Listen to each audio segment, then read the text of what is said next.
Ito yung tool set na maaaring hindi mo kailangan pero mapapabili ka pa rin. Ito naman yung 7 pieces na ratchet wrench.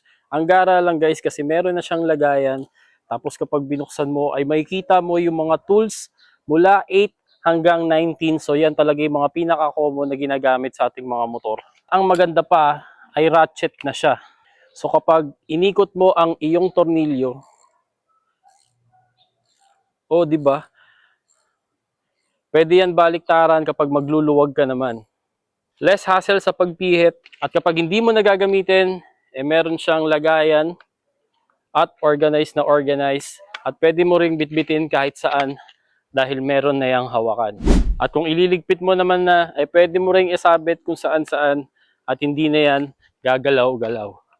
Kaya kung gusto nyo rin ng ganitong set ng ratchet wrench, andyan sa Yellow Basket ang link.